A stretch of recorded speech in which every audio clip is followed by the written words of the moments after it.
বাংলাদেশ খেলাফত মজলিস পাবনা জেলা শাখা কর্তৃক আয়োজিত আজকের গণসমাবেশের প্রধান অতিথি আমিরে বাংলাদেশ খেলাফত মজলিস আল্লামা মামুনুল হক সাহেব সহ কেন্দ্রীয় নেতৃবৃন্দ, পাবনা জেলা শাখা, উপজেলা ও ওয়ার্ড ইউনিয়নের সর্বস্তরের নেতৃবৃন্দ, দায়িত্বশীল সহ এই গণসমাবেশে উপস্থিত জনতা, আপনারা লক্ষ্য করেছেন বিগত ফ্যাসিস্ট সরকারের আমলে সবাই যখন তাদের জুলুম নির্যাতনের ভয়ে তাদের সঙ্গে আঘাত করে চলেছিল, তাদের ছাতির নিচে আশ্রয় নিতে চেয়েছিল, সেই সময়ে বাংলাদেশ খেলাফত মজলিসের বর্তমান আমির আল্লামা মামুনুল হক সাহেব তাদের চোখে চোখ রেখে সব সময় তাদের মোকাবেলা করে গিয়েছে।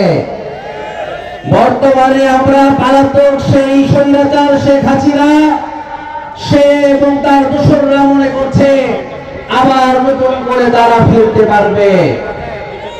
এই পাবনায় যদি ওই পালাতক স্বৈরাচার খুনি হাসিনার কোন দোসর থেকে থাকেন, আপনাদের স্পষ্ট ভাবে জানিয়ে দিতে চাই, আল্লামা মামুনুল হকের সৈনিকেরা আপনাদের আমলেই আপনাদের চোখের সামনে দাঁড়িয়ে কথা বলেছে।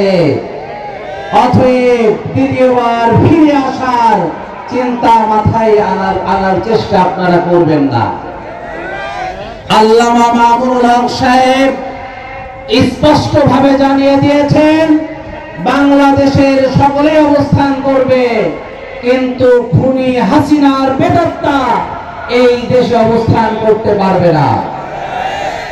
আজ আওয়ামী সন্ত্রাসীর কোন ভাই যদি নতুন করে রাজনীতি করতে চান, আপনার ওই স্বৈরাচার দলের নাম ভুলে যে নতুন নামে নতুন ভাবে তওবা করে আবার ইসলামের ছায়াতলে থেকেই আপনাকে কাজ করতে হবে।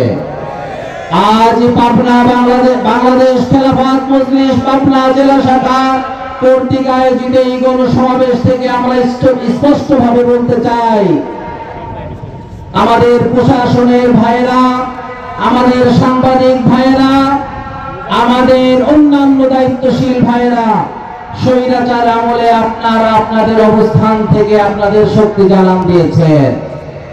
নতুন করে আপনারা যদি আবার মনে করেন তৌহিদ জনতা এবং ইসলাম ও মুসলমানের বিপক্ষে আপনারা অবস্থান নেবেন, তাহলে হাসিনা তার 16 বছরের শক্তি সঞ্চয় করেও যেমন দেশে অবস্থান করতে পারেনি, আপনারাও কিন্তু পারবেন না। গতকাল আমরা লক্ষ্য করেছি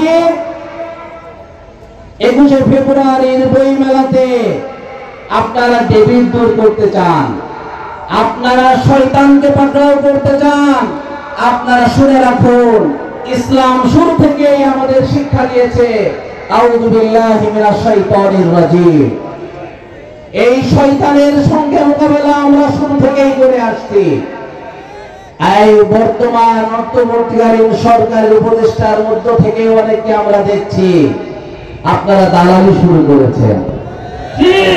অন্য সময়ে আপনাদের ভিতরে বিবেক নাড়া দেয় না। তসলিমা নাসরিন বেশ্যা মহিলার বহিষ্কারে নিয়ে আসার জন্য আপনাদের হুঙ্কার বের হয়।